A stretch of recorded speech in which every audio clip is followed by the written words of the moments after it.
Hello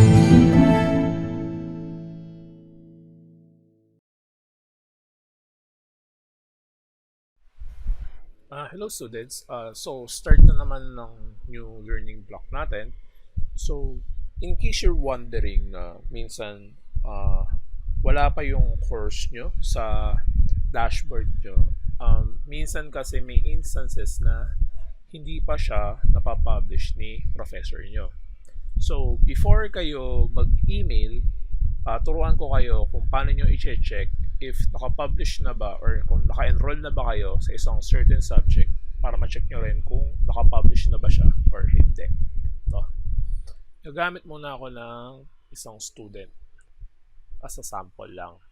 As you can see, naka-enroll na siya sa isang subject niya this summer. So, punta tayo sa courses, then click nyo lang itong all courses. As you can see, naka-enroll pa siya sa isa pang course. Ito. Pero, hindi pa siya naka-publish. So, pag ganito, iintayin nyo ma-publish siya ng professor nyo.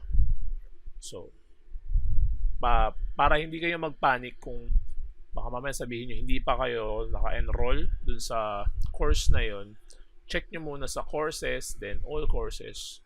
Kung makita nyo kung naka-enroll na ba kayo dun sa course, para makita nyo rin kung naka-publish na ba siya or hindi.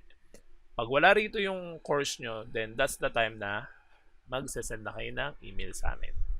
Okay? Yun lang.